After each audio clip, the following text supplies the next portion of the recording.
अस्सलाम वालेकुम SPSC aspirants. मैं हूं मुक़द्दस अब्बासी और आज हम स्टार्ट करने वाले हैं चैप्टर 9 दैट इज़ ट्रांसपोर्ट। तो ट्रांसपोर्ट हम किससे कहते हैं? एक जगह से दूसरी जगह जाना। जैसे हम एक शहर से दूसरे शहर जाते हैं तो हम ट्रांसपोर्ट कर रहे होते हैं ये, और ट्रांसपोर्ट के लिए कोई ना कोई वसाइल होते हैं हमारे, जैसे कार के थ्रू गए, बाइक के थ्रू गए। तो ये जो कार बाइक है ये मीन्स ऑफ ट्रांसपोर्टेशन होते हैं। अब ट्रांसपोर्ट किसको किसको कह रहे हैं कि एक पार्ट से दूसरी जगह जाना, दूसरे पार्ट तक जाना। यही ट्रांसपोर्ट लिविंग ऑर्गेनिज्म में भी होती है कि सब्सटेंस मूव करते हैं एक जगह से दूसरी जगह। पानी मूव किया या फूड का कोई पार्टिकल मूव किया, so this is called transport. Transport पहले हम प्लांट्स के अंदर पढ़ते हैं, फिर एनिमल्स पर आएंगे। देखिए, प्लांट्स के अंदर जो ट्रांसपोर्ट होती है दो चीज़ों की होती है, एक वाटर की होगी, दूसरी मिनरल्स की होगी। अब वाटर जो है और मिनरल्स ये दोनों ही ज़मीन में मौजूद होते हैं, और ज़मीन में प्लांट का कौन सा पार्ट मौजूद होता है? That is roots. ठीक, रूट्स तो डायरेक्टली चलो एक्सपोज है, यहाँ से पानी एब्जॉर्ब कर लिया, यहाँ से पानी एब्जॉर्ब कर लिया। अब रूट्स को तो पानी मिल गया, लेकिन स्टीम को भी पानी चाहिए। स्टीम पे लगे हुए ब्रांचेस हैं, ब्रांच पर लीव्स हैं, फ्रूट्स हैं, हर चीज़ को पानी चाहिए। तो ये जो वाटर ज़मीन से एब्जॉर्ब हुआ है, आखिरकार ये भी तो ट्रांसपोर्ट होकर ऊपर स्टीम की तरफ जाएगा, लीव्स की तरफ जाएगा, यानी पूरी बॉडी को सप्लाई होना है ये वाटर। तो इस तरीके से मिनरल्स भी एब्जॉर्ब होते हैं रूट्स में, और रूट से ये जो मिनरल्स एब्जॉर्ब हुए हैं वो वापस किसकी तरफ जाएंगे? ऊपर बॉडी की तरफ जाएंगे।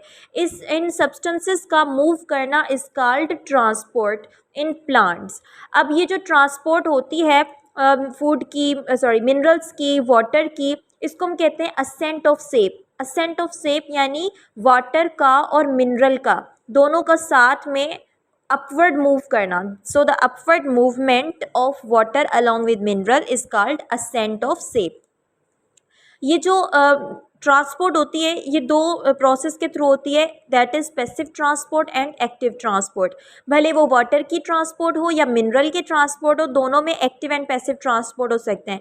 पैसिव ट्रांसपोर्ट जो है it requires no energy, while active transport requires energy.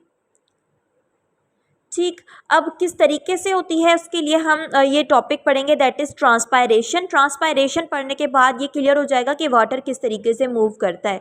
तो ट्रांसपायरेशन हम कहते हैं कि जो इंटरनल वाटर होता है ना बॉडी का, उसका लॉस हो जाना, जिससे जो लीव्स होते हैं उनमें जो पानी होता है वो लीव्स में मौजूद छोटे छोटे पोर्स होते हैं।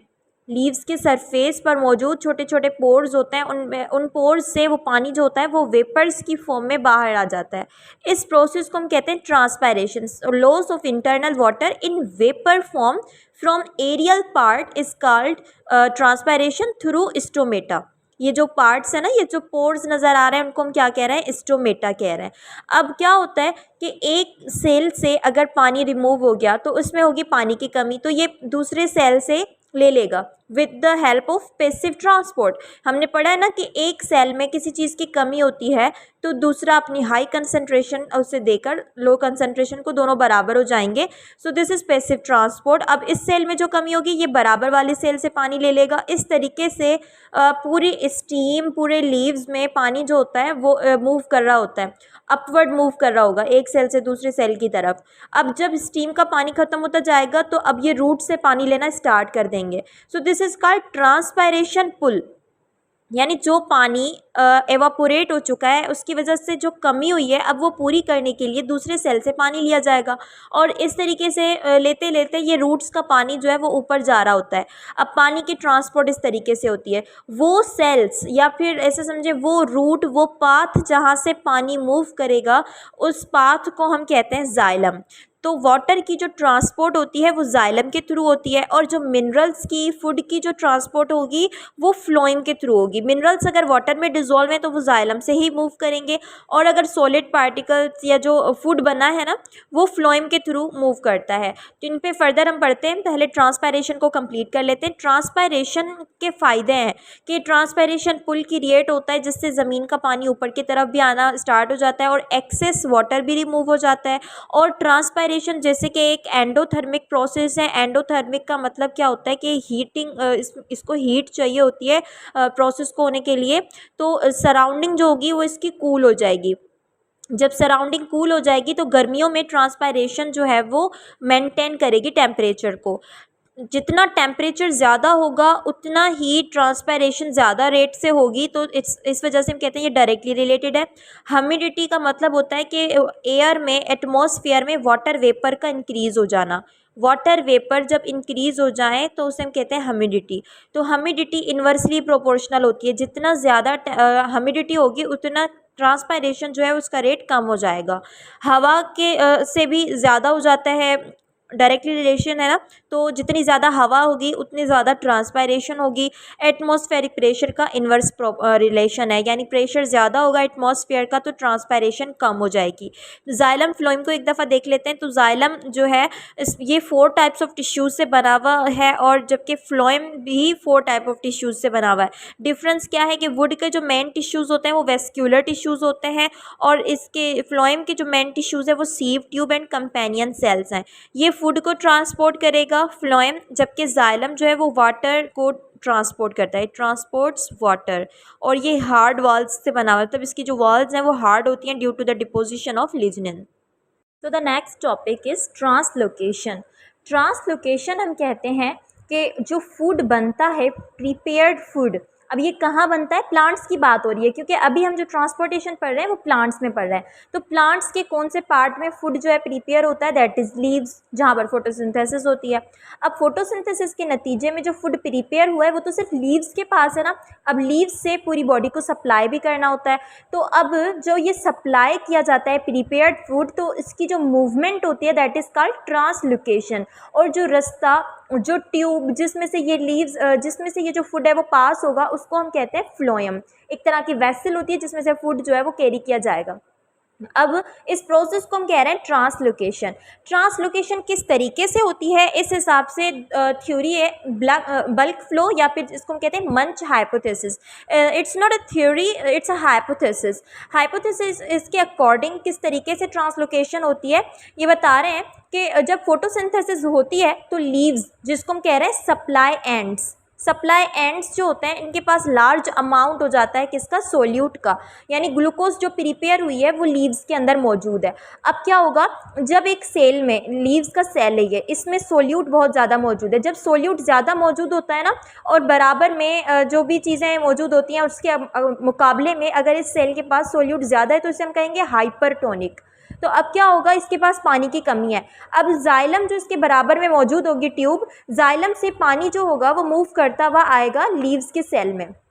इससे क्या होगा, इस सेल के अंदर क्रिएट होता है टर्गर प्रेशर। अब ये टर्गर प्रेशर जो क्रिएट हुआ है ये इस सेल के पास है, बराबर वाले सेल के पास टर्गर प्रेशर नहीं है। तो चीज़ें हमेशा लो, हाई से लो कंसंट्रेशन की तरफ जाती हैं। तो ये टर्गर प्रेशर जो होगा वो अपने ग्रेडियंट की वजह से, यानी डिफरेंस की वजह से मूव करता हुआ दूसरे सेल में जाएगा। तो इस हिसाब से ये जो सोल्यूट है ये भी मूव करेगा दूसरे सेल की तरफ, फिर दूसरे से तीसरे सेल की तरफ। इस तरीके से ये पूरे बॉडी के अंदर जो प्लांट की बॉडी है उसमें पूरे में जो है ना डिस्ट्रीब्यूट होता जाएगा।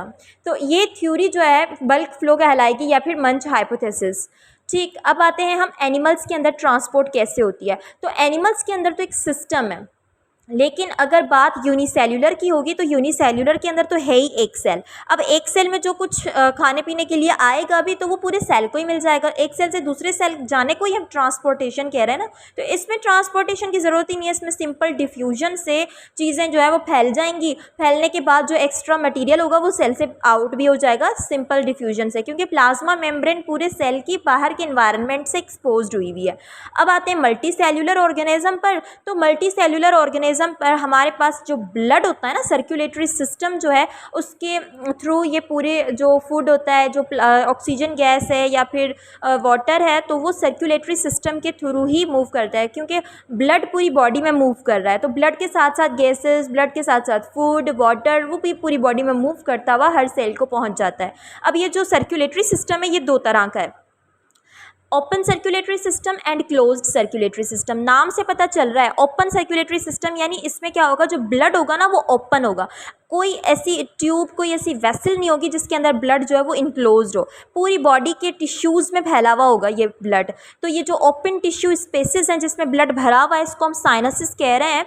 ये जो ओपन सर्कुलेटरी सिस्टम है, ये आर्थ्रोपोडा मोलस्कस में होता है। इनका जो ब्लड होता है ना वो रेड भी नहीं होता, क्योंकि इनके ब्लड में हेमोग्लोबिन नहीं होता, इस वजह से इनका ब्लड रेड भी नहीं होता। अगर आपने कीड़े मकोड़े जो घर में चल रहे होते हैं, अगर हम उनको मारते हैं तो उनमें से एक येलो कलर का ना पस टाइप कुछ निकल रहा होता है।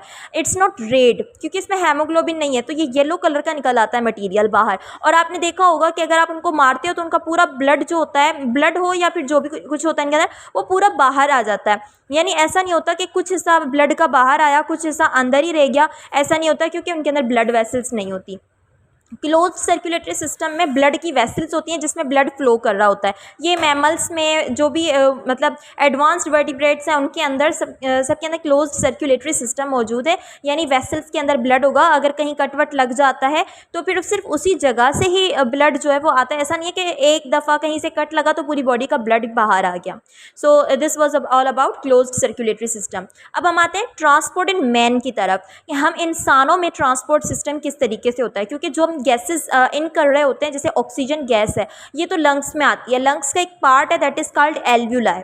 अब एल्व्यूलाई में गैस जो होती है आ जाती है। अब एल्व्यूलाई के बाद यहाँ पर होती है ब्लड की वेसल्स। अब क्या होगा, इस ऑक्सीजन को लंग्स से पूरी बॉडी में भी सप्लाई करना है, तो पूरी बॉडी में सप्लाई यहाँ से होता है। एल्व्यूलाई में होती है ब्लड की वेसल्स, वो ब्लड पूरी बॉडी में सर्कुलेट होता है, तो ये ऑक्सीजन भी पूरी बॉडी को सप्लाई हो जाती है। So this is all about transport. अब ह्यूमन बींग के अंदर जो सिस्टम है दैट इज़ सर्कुलेटरी सिस्टम, वो भी क्लोज्ड सर्कुलेटरी सिस्टम।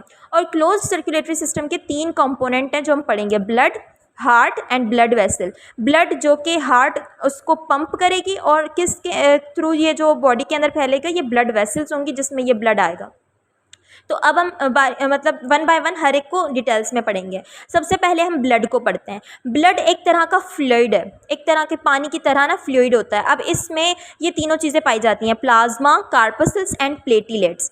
जो प्लाज्मा है, ब्लड जो हमें लिक्विड ही नज़र आ रहा है ना, वो सारा प्लाज्मा की वजह से। ब्लड का पूरा फ्लूइड जो है वो प्लाज्मा होता है। तकरीबन 55% बाय वॉल्यूम ब्लड का प्लाज्मा है, और प्लाज्मा में भी 90% वाटर होता है। ओके अब ये जो प्लाज्मा है ना, इसमें सारे जो कंपोनेंट्स हैं, गैसेस मिक्सचर, फूड के पार्टिकल्स, वाटर के मॉलिक्यूल्स और हार्मोन्स, प्रोटीन्स, जो भी कुछ होता है ना वो प्लाज्मा में भी पाया जाता है। तो ये कॉम्प्लेक्स मिक्सचर होता है पेल येलो कलर का। कार्पसल्स जो है, 2 तरह के कार्पसल्स ब्लड में मौजूद होते हैं, RBC and WBC, red blood sales and white blood cells. इनको एरिथ्रोसाइट एंड ल्यूकोसाइट भी कह रहे हैं।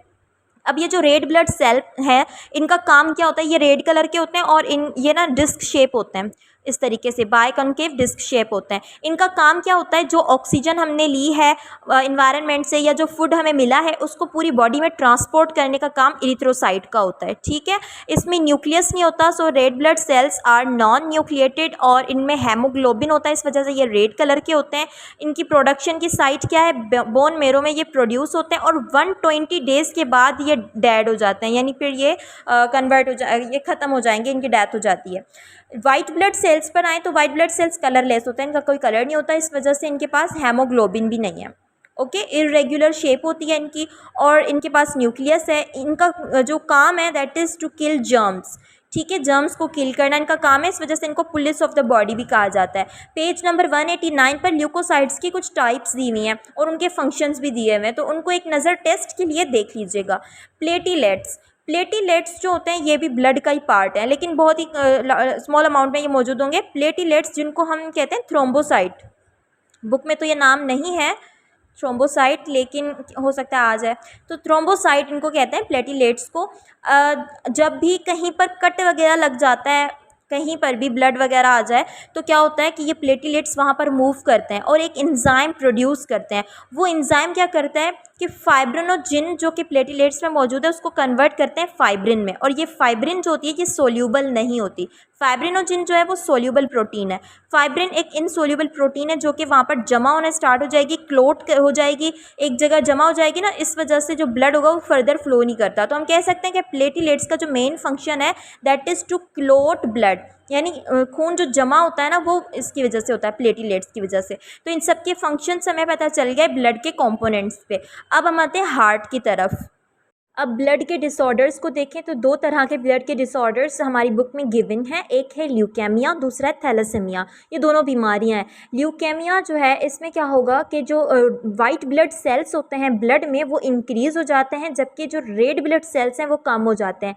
एज ए रिज़ल्ट ये एक तरह का समझो कि कैंसर है। तो जैसे ही इस तरीके की कंडीशन होगी कि वाइट ब्लड सेल्स इंक्रीज़ हो जाएंगे तो लिम्फ जो होती हैं, लिम्फ नोड्स हमारी बॉडी के अंदर लिम्फेटिक सिस्टम होता है, उनमें जो होती हैं जैसे ब्लड की वेसल्स होती हैं, इस तरीके से इसमें भी लिम्फ की वेसल्स होती हैं, तो वो स्वेल हो जाती हैं और ब्लीडिंग होने लगती है। उसके अलावा लिवर एंड स्प्लीन में इनलार्जमेंट आ जाती है। सो ये कुछ सिम्टम्स हैं ल्यूकेमिया के। ये एक तरह का कैंसर ही है, ये याद रखना है, ठीक। अच्छा, इनकी वजह क्या है? वजह ये है कि कभी कभार म्यूटेशंस हो जाती है डीएनए में, यानी सडन चेंज आ जाता है डीएनए की इन्फॉर्मेशन में, या फिर फैमिली हिस्ट्री की वजह से या स्मोकिंग की वजह से ये बीमारी हो जाती है। थैलेसीमिया जो है ये भी एक तरह का ब्लड डिसऑर्डर है। यूजुअली इसमें एनीमिया हो जाता है, यानी ब्लड की कमी समझ लो। हेमोग्लोबिन या तो इस पेशेंट में बनता नहीं है, अगर बनेगा तो बिल्कुल ही स्मॉल क्वांटिटी में हेमोग्लोबिन बनता है। तो हेमोग्लोबिन का काम हमने अभी पढ़ा था कि ये रेड ब्लड सेल्स में होते हैं, और हेमोग्लोबिन का काम क्या होता है? ट्रांसपोर्ट करना ऑक्सीजन को, फूड को, वाटर को। अब ये जो ऑक्सीजन की ट्रांसपोर्टेशन हेमोग्लोबिन कर रहा था, अब इसकी कमी हो गई, तो हेमोग्लोबिन अब किस तरीके से है ही नहीं, तो फिर ऑक्सीजन किस तरीके से बॉडी को सप्लाई होगी? इस वजह से ब्रीथिंग में प्रॉब्लम हो जाती है और भी कई सारे प्रॉब्लम्स आ जाते हैं। अब ये जो थैलेसीमिया है ये दो कैटेगरीज में डिवाइडेड है, thalassemia major and thalassemia minor. Thalassemia major जो होती है वो और ज़्यादा सीवियर कंडीशन है, ऐसा समझ लो, क्योंकि इसमें क्या होगा, जिस चाइल्ड को ये थैलेसीमिया मेजर है, दैट मीन्स के उसके जो पेरेंट्स हैं, दोनों के जो पेरेंट्स हैं उसमें से म्यूटेड जीन्स आई हैं, यानी वन फ्रॉम ईच पेरेंट जो है म्यूटेड जीन्स आई है। और जो थैलेसीमिया माइनर है इसमें किसी एक पेरेंट को थैलेसीमिया थी, तो किसी एक पेरेंट से ही थैलेसीमिया की जीन आई, या फिर ऐसे समझ लो एक म्यूटेड जीन आई। यानी अगर माँ बाप दोनों पेरेंट्स जो हैं उन दोनों को ही थैलेसीमिया थी, तो जो चाइल्ड है उसको भी अगर थैलेसीमिया हुई तो वो मेजर होगी। अगर माँ बाप में से किसी एक पेरेंट को थैलेसीमिया थी तो जो चाइल्ड है उसको थैलेसीमिया माइनर होगी, ठीक। और इसमें जो कंडीशंस होगी वो भी माइनर ही होंगी। जैसे एनीमिया है तो सीवियर एनीमिया होगा मेजर में, और जो है इसमें माइनर में भी माइनर ही एनीमिया होगा। हार्ट पर आते हैं। हार्ट की स्ट्रक्चर को अगर हम देखें, हार्ट जो है वो लेफ्ट साइड पर होती है, थोड़ी बहुत लेफ्ट साइड पे थोरैक्स कैविटी में, और हार्ट के सराउंडिंग में जो मेम्ब्रेन होती है that is called pericardium membrane, जो कि हार्ट को प्रोटेक्ट करती है। पेरिकार्डियम के इनर पे फिल होता है एक फ्लूइड, जिसको हम पेरिकार्डियम फ्लूइड कहते हैं, जो फ्रिक्शन को रिड्यूस करता है। फ्लूइड जो हार्ट की स्ट्रक्चर है, this one is heart structure. अब हम इसको बुक से ही पढ़ेंगे। Let me zoom it. Okay, now it's clear. अब देखें, ये हार्ट का जो स्ट्रक्चर है ये हमें बता रहा है कि हार्ट के 4 चैम्बर्स हैं। 2 जो है वो अबव है एंड 2 बिलो चैम्बर्स हैं। जो 2 ऊपर की तरफ चैम्बर हैं वो आर्ट्रियम कहलाएंगे, और जो नीचे की तरफ चैम्बर बने हुए हैं ये वेंट्रिकल्स कहलाते हैं। अच्छा, याद रखें, बायो की बुक में जब भी लेफ्ट या राइट की बात हो रही होगी तो राइट वो होगा जैसे हम किसी से हैंडशेक कर रहे हैं, तो ये हिस्सा राइट की तरफ जाएगा and this one will be left, ठीक। फिजिक्स और केमिस्ट्री में राइट एंड लेफ्ट की जब बात होती है, जो आपका राइट हैंड जिस तरफ आ रहा है ना वही हिस्सा राइट होता है, ठीक है। और बायो में इसके ऑपोजिट आता है। तो अब हम इसको पढ़ते हैं। देखें, इसके जो 2 ऊपर वाले चैम्बर हैं जिनको हम कह रहे हैं आर्ट्रिया, ये कहलाएगा राइट आर्ट्रियम, ये कहलाएगा लेफ्ट आर्ट्रियम। इसी तरीके से ये कहलाएगा राइट वेंट्रिकल और ये लेफ्ट वेंट्रिकल कहलाएगा। जो राइट आर्ट्रियम है ये खुल रहा है राइट वेंट्रिकल में। अब देखें, इसमें ये जो वाल्व लगे हुए हैं इस वाल्व को हम कहते हैं ट्राइकस्पिड वाल्व। तो ट्राइकस्पिड वाल्व राइट आर्ट्रियम और राइट वेंट्रिकल के बीच में आ रहा है। इस तरीके से इस लेफ्ट साइड पर भी यही है कि यहाँ पर भी वाल्व है, लेकिन इन वाल्व को हम कहते हैं बाइकस्पिड वाल्व। अब क्या होता है ये देखें, इसे हम कहते हैं सुपीरियर वीना कावा। बॉडी से जो डीऑक्सीजनेटेड ब्लड होता है, डीऑक्सीजनेटेड ब्लड किसको कहेंगे? जिसमें कार्बन डाइऑक्साइड होगी। वो ब्लड जो होता है वो वीना कावा के थ्रू आता है राइट आर्ट्रियम में, ठीक। राइट आर्ट्रियम में आने के बाद ये राइट आर्ट्रियम करता है कॉन्ट्रैक्ट करने से ये ब्लड आता है किसमें? राइट वेंट्रिकल में। राइट वेंट्रिकल में आप देख रहे हैं कि एक और वाल्व जो है यहाँ से निकल रहे हैं, एक और तरह का पाइप निकल रहा है, इसको हम कहते हैं पल्मोनरी आर्टरी। जैसे ही राइट वेंट्रिकल कॉन्ट्रैक्ट करेगा तो जो ब्लड होगा जिसमें क्या मौजूद है, कार्बन डाइऑक्साइड मौजूद है, ये ब्लड मूव करेगा इस पल्मोनरी आर्टरी की तरफ। ये पल्मोनरी आर्टरी जाती है लंग्स की तरफ और लंग्स में ये ब्लड सप्लाई हो जाएगा। अब जो लंग्स में ब्लड गया है वो कौन सा है, कार्बन डाइऑक्साइड वाला है, यानी डीऑक्सीजनेटेड ब्लड है। अब ये जो पल्मोनरी वेन के थ्रू लंग्स की तरफ गया, लंग्स इसको करेंगे क्लीन, यानी इसमें से कार्बन डाइऑक्साइड को रिमूव कर देंगे और ऑक्सीजन को एंटर कर देंगे। अब हो गया ऑक्सीजनेटेड ब्लड। ये ऑक्सीजनेटेड ब्लड जो है वो पल्मोनरी वीन, ये देखना है पल्मोनरी वीन, याद रखें पल्मोनरी वीन ऑक्सीजनेटेड ब्लड लाएगी, जबकि बाकी जितनी भी बॉडी में वीन्स हैं वो सारी कार्बन डाइऑक्साइड कंटेनिंग यानी डीऑक्सीजनेटेड ब्लड सप्लाई करती हैं, सिवाय पल्मोनरी वीन के। और जितनी भी आर्टरीज होती हैं वो ऑक्सीजनेटेड ब्लड सप्लाई करती हैं, सिवाय पल्मोनरी आर्टरी के। ओके, तो पल्मोनरी वीन जो कि ऑक्सीजनेटेड ब्लड ला रही है, किस में लाएगी, आर्ट्रिया के लेफ्ट आर्ट्रियम के अंदर ऑक्सीजनेटेड ब्लड लाई है। अब ये लेफ्ट आर्ट्रियम करेगा कॉन्ट्रैक्ट, तो ब्लड सप्लाई हो जाएगा किस में, लेफ्ट वेंट्रिकल में। अब ये जो लेफ्ट वेंट्रिकल है ये भी करेगा कॉन्ट्रैक्ट करेगा। तो आप देखिए इसमें सिस्टमेटिक आर्ट है, ये सबसे बड़ी आर्ट है पूरी बॉडी के अंदर। ये वाली जो आर्ट है इसके अंदर ये ब्लड सप्लाई हो जाएगा। अब ये ब्लड कौन सा है, जिसमें ऑक्सीजन मौजूद है, ऑक्सीजनेटेड ब्लड है। ये आर्टा के थ्रू पूरी बॉडी के अंदर सप्लाई हो जाता है। यानी आप देखें कि इसमें आर्टरिया जो है दोनों, एक में ऑक्सीजनेटेड ब्लड है, दूसरे में डीऑक्सीजनेटेड ब्लड है। जब ये दोनों कॉन्ट्रैक्ट करते हैं तो वेंट्रिकल्स फिल हो जाते हैं, जब ये दोनों कॉन्ट्रैक्ट करते हैं तो ब्लड जो है वो हार्ट से बाहर चला जाता है। ओके, तो ये था ऑल अबाउट सर्कुलेटरी सिस्टम कि किस तरीके से हार्ट जो है वो वर्क करती है। अब इसमें दो तरह के सिस्टम यूज हो रहे हैं, एक कहलाता है पल्मोनरी सिस्टम या पल्मोनरी सर्किट कहते हैं, और एक कहलाता है सिस्टमेटिक सर्किट। पल्मोनरी सर्किट का मतलब है कि लंग्स से लेकर हार्ट तक का ब्लड सप्लाई हो रहा है, हार्ट से लंग की तरफ, लंग्स से हार्ट की तरफ जो ब्लड सप्लाई होता है this is called pulmonary circuit. और बॉडी से हार्ट की तरफ, फिर हार्ट से बॉडी की तरफ जो ब्लड सप्लाई होता है उसे हम कहते हैं सिस्टमेटिक सर्किट। तो ब्लड का जो ये पंपिंग एक्शन है इसको हम हार्ट बीट कहते हैं। ये जो पंपिंग होती है ये दो स्टेप में होती है। ऐसे समझो कि ये जो है ना 2 दफ़ा हार्ट बीट करती है, हार्ट जो है 2 दफ़ा पंप करती है ब्लड को, तो उसे हम कहते हैं हार्ट बीट। अब ऐसा होता है कि पहले जो चैम्बर्स थे वो कॉन्ट्रैक्ट करते हैं, उसके बाद थोड़ी देर के लिए रिलैक्स होते हैं जब तक दूसरे चैम्बर ब्लड से फिल हो जाएं, ठीक है, और फिर वापस से कॉन्ट्रैक्ट करते हैं। तो जो हार्ट के चैम्बर्स रिलैक्स होते हैं जब वो फिल हो रहे होते हैं, जो चैम्बर्स फिल हो रहे होते हैं वो हार्ट के मसल्स उस वक्त रिलैक्सिंग पोजीशन में होते हैं, तो उससे हम कहते हैं डायस्टोल। और जब वो कॉन्ट्रैक्ट करे तो उसे हम कहते हैं systole. Okay, number of heart beats in a minute, एक मिनट में कितनी दफ़ा हार्ट बीट कर रही है, that is called heart rate. Normal person की 72 टाइम्स पर मिनट होती है, लेकिन ऐसा होता है कि डिपेंड करता है, कंडीशंस पर भी डिपेंड करता है। तो नॉर्मल जो रेंज बताई जाती है दैट इज़ 60 to 100। अगर इस रेंज में हार्ट बीट है दैट इट मीन्स कि ये नॉर्मल हार्ट बीट है। लेकिन अगर 60 से बिलो चली जाएगी तो क्या होगा, हेमोग्लोबिन जो है वो कम पहुँचेगा बॉडी के अंदर और ऑक्सीजन भी कम, तो ब्रीथिंग प्रॉब्लम्स वगैरह होने लगती हैं, ये सीवियर कंडीशन कहलाएंगी। और अगर ये 100 से अबव चली जाए तो भी ये कंडीशन ख़राब हो जाती है, और इस कंडीशन को हम कहते हैं टेकाकार्डिया। और इसकी सिम्टम्स क्या है, चेस्ट पैन होगा, डिजीनेस यानी बेहोशी सा फील होने लगता है, फेंटिंग वगैरह, तो ये कुछ इसके सिम्टम्स हैं। बीट की डायरेक्ट मेजरमेंट, हार्ट बीट की जो डायरेक्ट मेजरमेंट होती है उसे हम पल्स रेट कहते हैं, ये डेफिनेशन भी देख लीजिएगा। अब आते हैं ब्लड वेसल्स की तरफ। 2 पार्ट्स हमने सर्कुलेटरी सिस्टम के कर लिया, अब थर्ड पार्ट है ब्लड वेसल्स। 3 तरह की ब्लड वेसल्स हमारी बॉडी में पाई जाती हैं, that is arteries, veins and capillaries. Arteries जो होती हैं ये जो है ना ऑक्सीजनेटेड ब्लड को कैरी करती हैं अवे फ्रॉम हार्ट। हार्ट से जो ब्लड बॉडी को सप्लाई होता है वो आर्टरीज के थ्रू होता है और उसमें ऑक्सीजन होती है, कार्बन डाइऑक्साइड नहीं होती, सिवाय एक आर्टरी के, दैट इज़ पल्मोनरी आर्टरी। और इस जो आर्टरीज होती हैं ये 3 लेयर्ड स्ट्रक्चर है, इसकी वॉल्स थिक होती हैं, यहाँ पर ब्लड प्रेशर हाई होता है। हाई ब्लड प्रेशर की वजह क्या है कि ये जो होती है ना वो नेरो होती हैं।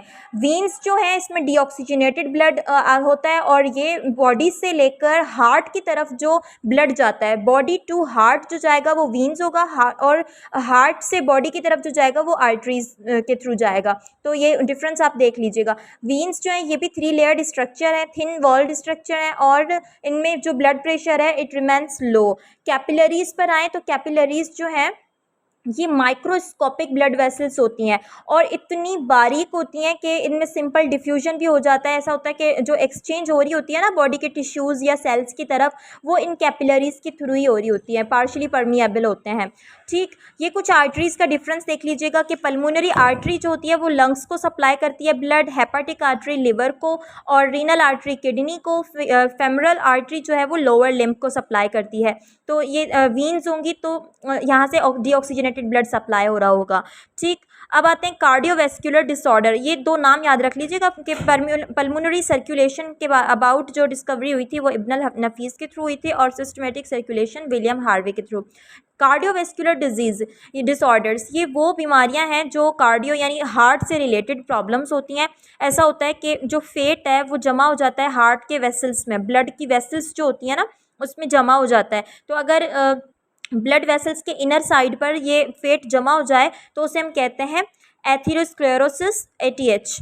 और आर्ट्रियोस्क्लेरोसिस में क्या होता है कि इसी की वजह से, ATH की वजह से या फिर किसी और रीज़न की वजह से जो ब्लड की वेसल्स हैं वो हार्ड हो जाती हैं। As a result high blood pressure रहता है और कभी कभार हेमरेज भी हो सकता है।